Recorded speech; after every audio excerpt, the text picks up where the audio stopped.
ٹیلی phone سے mobile تک کا سفر۔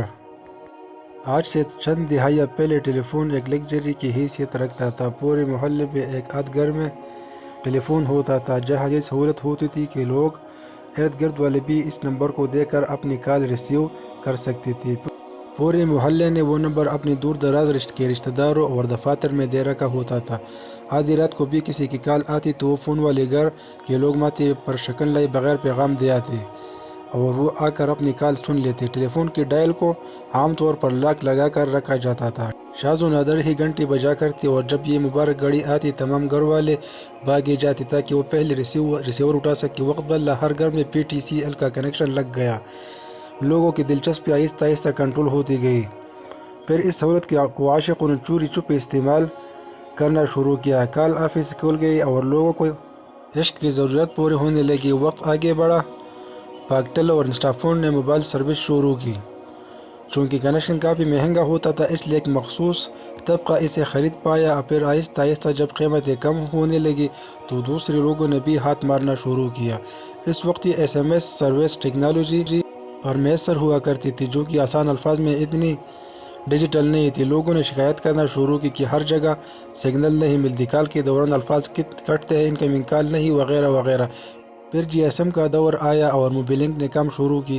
ڈیجیٹل سروس لوگوں کو بہت پسند آئی۔ اس کے ساتھ ساتھ کمپٹیشن بڑھا تو قیمتیں بھی کم ہونا شروع کی۔ دیکھتے ہی دیکھتے ہر شخص نے موبائل رکھنا شروع کر دیا، لیکن لوگوں کو بے چینی پسند تھی، چنانچہ بلیک اینڈ وائٹ اسکرینوں سے بیزاری بڑھنا شروع ہوئی۔ اس وقت نوکیا مارکیٹ کا لیڈر تھا۔ اس نے کلر اسکرین کے موبائل متعارف کروائے اور جو افورڈ کر سکا انہوں نے وہ موبائل خرید لیے۔ پھر ان دنوں موبائل پہ رنگ ٹون لوڈ کرنے کا فیشن شروع ہو گیا۔ جس کے موبائل میں گانوں کے رنگ ٹون کی سہولت میسر نہیں تھی، اس کے دن رات کانٹوں پر کاٹنے لگی۔ حتیٰ کہ اس نے اپنا موبائل بدل نہ لیا تو وقت کا پہیہ مزید آگے بڑھا۔ بڑی اسکرین والے موبائل آنا شروع ہوئی۔ ایک دفعہ پھر لوگوں کی ہیجان میں اضافہ ہونے لگا۔ اس ٹیکنالوجی سے ڈیٹا سروس ملنا شروع ہوئی تو صرف محدود لوگ ہی اسے افورڈ کر پائے۔ جن کے پاس یہ سروس نہیں تھی وہ اسے پانے کی جستجو میں لگ گئے۔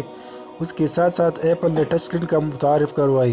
ایک نیا انقلاب آ گیا، ہر کوئی دن رات ٹچ کی خواہش لے گھومنے لگا۔ جو ایپل افورڈ کر سکے انہوں نے آئی فون خرید لیا، جو نہ کر سکے انہوں نے اپنی امیدیں چائنا سے وابستہ کر لی کہ کب وہ سستی ٹیکنالوجی نکالے اور کب وہ بھی ٹچ شریف ہو سکے۔ سیمسنگ اور کوجا کی بدولت چائنا نے بھی ٹچ کا رس پا لیا اور پھر آہستہ آہستہ ٹچ ہر ایک کے ٹچ پہ آ گیا۔ اسکرین کا سائز بڑھا تو لوگوں میں انٹرنیٹ استعمال کرنے کی خواہش جاگی۔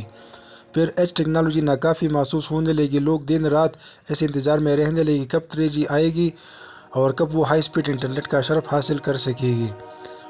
خدا کر کے 3G آیا اور چھا گیا۔ پہلے تو لوگ بہت خوش ہوئے، لیکن پھر 4G کا کیڑا سر اٹھانے لگا۔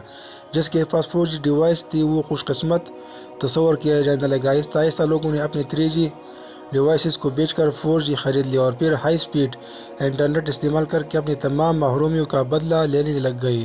لیکن اب ایک اور مسئلہ شروع ہو گیا۔ 4G سے موبائل کی بیٹری بہت جلد ختم ہونے لگی اور ہر وقت موبائل چارج کرنا ممکن نہ رہا۔ اب کیا جائے؟ بھلا ہو کمرشل کمپنیوں کا، انہوں نے pocket size power bank devices بنانا شروع کر دی، جنہیں ایک دفعہ چارج کر لے تو کئی دفعہ وہ آپ کے موبائل کو USB کیبل کے ذریعے کہیں بھی اور کسی بھی وقت چارج کر سکتے ہیں۔ جو یہ ڈیوائس افورڈ کر سکے انہوں نے خرید لیے، جو نہ کر سکے انہوں نے اپنے ارادے باندھ لے۔ یہ سلسلہ یہیں پر نہ رکا بلکہ آہستہ آہستہ سب کمپنیوں نے بڑی بیٹری والے موبائل متعارف کروائے اور لوگوں کا پاور بینک سے بھی تقریباً جان چھوڑنے کا سلسلہ شروع ہو گیا۔ اور اسی طرح یہ سلسلہ یہیں پر نہیں رکے گا بلکہ آگے سے آگے چلتا جائے گا۔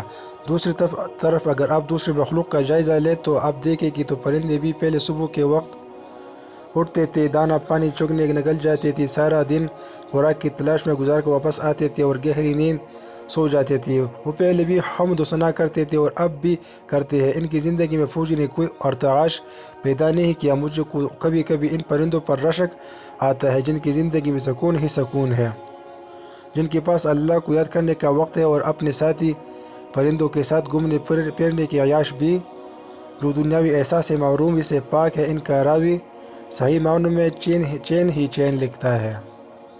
دوستو اگر ویڈیو اچھی لگے تو ویڈیو کو لائک اور چینل کو سبسکرائب کریں۔